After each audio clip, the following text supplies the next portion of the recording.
pénétrer ici dans le local dit de charge. Oui. C'est là que les agents et agents vont s'équiper de leur matériel qui est nécessaire pour leur activité, tels que les lampes de poche, les radios, leurs sacs d'intervention et tous les effets qui sont nécessaires pour intervenir. Donc, vous l'aurez compris, une notion de flux. Donc, on part du local de garde, on descend. Le cheminement est véritablement simplifié pour que l'esprit reste le plus axé sur le futur de l'intervention. Oui. Donc, dans ce cheminement, on ressort le local de garde. Ici, on trouve l'armoire où on pourra se saisir des clés qui sont nécessaires pour prendre des véhicules.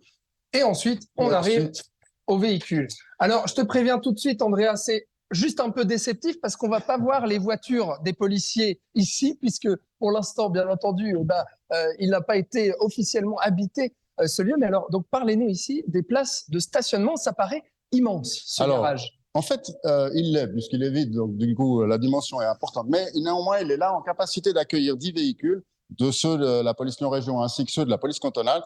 Cet espace est voulu large parce qu'on voulait véritablement, toujours dans cette dimension de focalisation sur l'anticipation de l'intervention, avoir l'esprit libre. C'est-à-dire que l'agent ou l'agent, quand il pénètre dans le véhicule, n'a pas besoin de proposer à son camarade, ouvre d'abord la porte, vas-y, etc. Et aussi, dans le cadre des mesures de sécurité et santé au travail, c'est vrai que si vous devez commencer à avoir tout votre matériel, à vous tordre dans tous les sens, c'est pas aisé et c'est même péjorant pour la santé. Donc, véritablement, ici, en chaque pilier, vous trouvez un espace pour 2 véhicules. Puis c'est ce qui permet justement de focaliser dans le futur de l'intervention.